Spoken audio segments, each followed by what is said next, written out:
Open ChatGPT and press F12 before you send anything. Hit enter. One request appears in the network tab, not a WebSocket, not a socket at all. One ordinary HTTP response that simply refuses to finish. Its content type is text/event-stream. That header is the whole trick behind the typing effect. The body is plain text. The word data, a colon, a chunk of JSON, 2 new lines. Then it does that again. No handshake, no upgrade, no binary frames. It is a text file the server keeps writing while you watch. The format has a name. Server sent events, written into the WHATWG spec by Ian Hickson back in 2004. Opera shipped it in September 2006. The WebSocket RFC would not land for another 5 years and 3 months, so the protocol carrying every token you have ever watched an AI produce is older than the protocol it beat.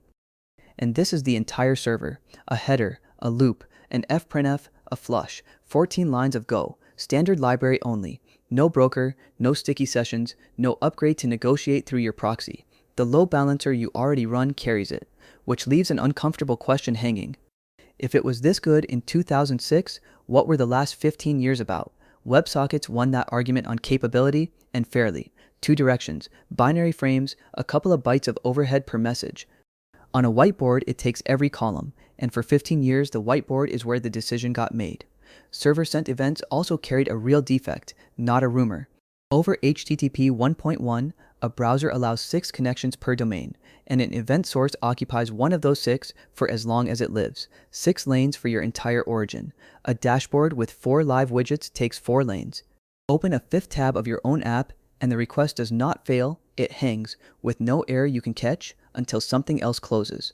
Firefox closed that bug as want fix in 2013.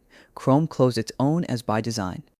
And the engineer who closed it named the fix in the same breath. Use SPDI or HTTP2, which multiplex streams down one connection. That shipped. Chromium now carries around 100 streams over a single connection, and the 6 connection wall stops existing. That was 2013. The comparison was never rerun. The W3C finished its spec in February 2015 and retired the document in 2021 when the text moved into the HTML living standard and browser support settled at 96%. Tools get reconsidered when a workload forces it, not when they improve. The workload arrived in late 2022, and it had an unusually specific shape. The server talks for 30 straight seconds. The client, halfway through the answer, has nothing at all to add. One direction, plain text, started by a request the client already made. For server-sent events, that is not a compromise. That is the design brief, written down before anyone had heard of a language model. It even shipped the boring parts you would otherwise build, a retry field for backoff, and a colon-prefixed comment line to hold the connection open. Read the vendor docs and it is sitting in the open. Anthropic. Set stream to true, and the reply arrives as server-sent events with named events for message start, content block delta, content block stop, and message stop, plus ping events scattered through to keep the socket warm. OpenAI compresses it to one line, HTTP streaming over server-sent events, and terminates a chat completion with the literal string data : done. Google wants alt equals SSE in the query string, and without it, Gemini hands you the finished answer in one lump.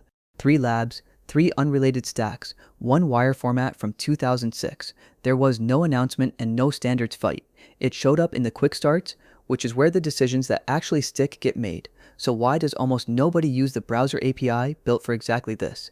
Because EventSource can only issue a GET, no request body, no authorization header. That restriction has been argued about in the HTML spec tracker for years, and it rules out every AI endpoint on the market because a prompt is a post carrying a key. So each SDK reaches for fetch and parses the stream by hand. Vercel documents it plainly. The data stream protocol uses server-sent events format for keep alive, reconnect, and caching. The format survived. Automatic reconnection and last event ID, which live in EventSource rather than in the format, did not. Watch what the vendors did rather than what they wrote. The Model Context Protocol shipped an HTTP plus SSE transport in November 2024 and deprecated in the next revision inside 5 months. Read the headlines and SSE lost, then read the replacement. Streamable HTTP answers a post with content type text/event-stream. It honors the retry field. It resumes from last event ID. It tells servers to send an empty event with an ID immediately, purely to prime the client to reconnect, so SSE was not removed. The separate SSE endpoint was removed and the stream moved inside the post, which is the exact shape the AI SDKs had already hand-rolled. The spec did not replace the protocol, it standardized the workaround. The same convergence was running on the other side of the industry, among people not thinking about tokens at all. Datastar reached 1.0 in April 2026, 2.5 years after its first commit, 11.76 kibibytes broadly compressed, MIT licensed, no build step, no npm install. Its whole idea is that the backend patches the DOM directly, and the thing carrying those patches is an SSE stream. 2 event names do the work: patch elements and patch signals. A response of plain HTML updates the page once. An event stream keeps updating it for as long as you hold the connection. 15 backend SDKs exist for it, in languages down to Haskell and Zig, and an SDK's job is mostly emitting those 2 events correctly. That is the tell. A transport a weekend project can implement in an afternoon is a transport that spreads faster than the one with a specification committee. And htmx, which pulled SSE out of core back in version 2, is putting it back in version 4. Carson Gross wrote the reasoning last November. SSE is just a specialized version of a streaming response, so adding streaming meant getting it back almost free. Before you rewrite anything, answer one question honestly. While your stream is open, does the client need to send anything back? That single answer decides your next 3 months of infrastructure, and most teams get it wrong by assuming they might want it later. There is also a gotcha that will eat an afternoon.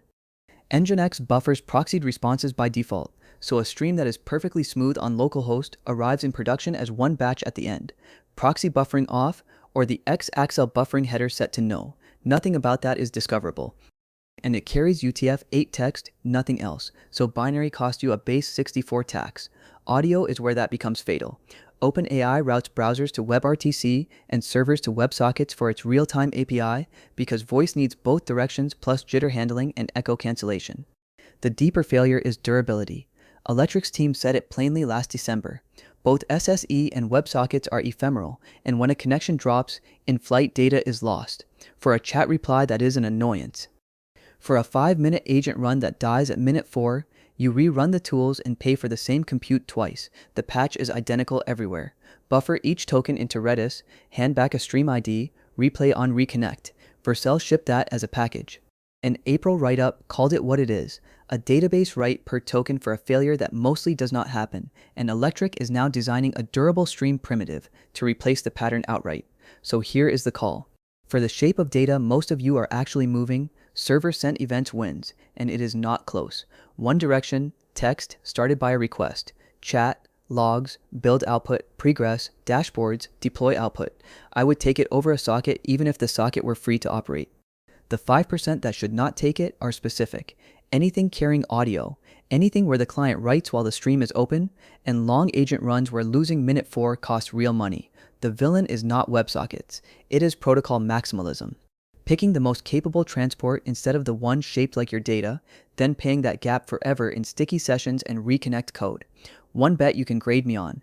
By the end of 2027, a major provider documents resumption, an offset and a replay inside its streaming API.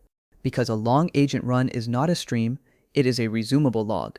So does that get a new protocol, or does someone bolt an offset onto SSE and call it finished?